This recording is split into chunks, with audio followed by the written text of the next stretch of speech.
Taos pusong pagbati sa aming nag-iisang ama, aking inukit na kataga para sa taong mahalaga. Kakaibang awitin para sa kasaysayan at alamat, obra maestrang nilikha. Julius Magno ang pamaga, Julius Magno.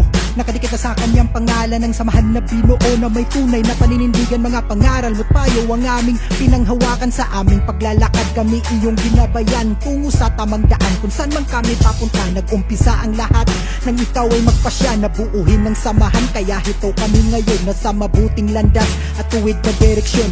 Tinawag kang ama dahil ikaw ay responsable. Tinuro mo sa amin ang paggawa ng mabuti. Salamat sa lahat at sa pagpapahalaga. Kaya saludo at respeto namin sa'yo, mahal na ama. Salamat sa inyo, kapatid kong naesay.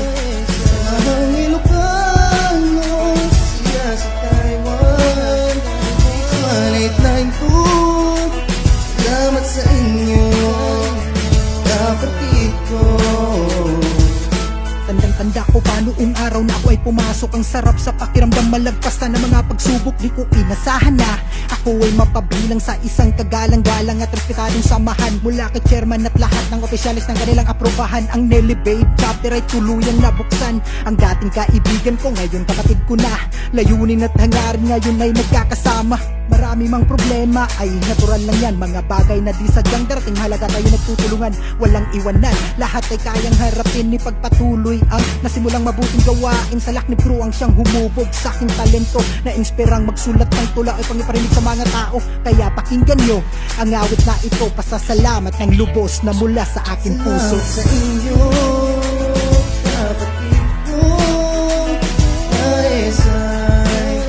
Sa mga Ilocano, siya sa Taiwan, 189 salamat sa inyo, kapatid ko.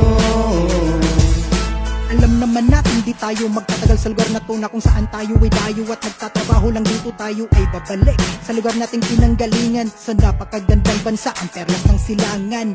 Siya si Taiwan, yan itatak sa iyong isipan, na kahit na anong mangyari ay wag natin kalimutan. Na kahit sa maikling panahon tayo may nabuo na munting alaala sa tuwing tayo'y magsalo-salo. Mga kritikong mapanghusga ay wag na natin pansinin. Wag tayong paapekto, bagkus ang samahan ay lalo pa nating mahalin. Kaya aking panawagan sa lahat ng namumuno, tibayan nyo ang isip, lalong-lalo na ang puso. Ang pakay kulang naman dito sa likha kong awitin, na kahit saan tayo makarating ay wag natin putulin ang lubid na nagdudugtong sa bawat isa. Respeto pa iralin upang siya si Taiwan ay lalo pang magkaisa. Salamat sa inyo, kapatid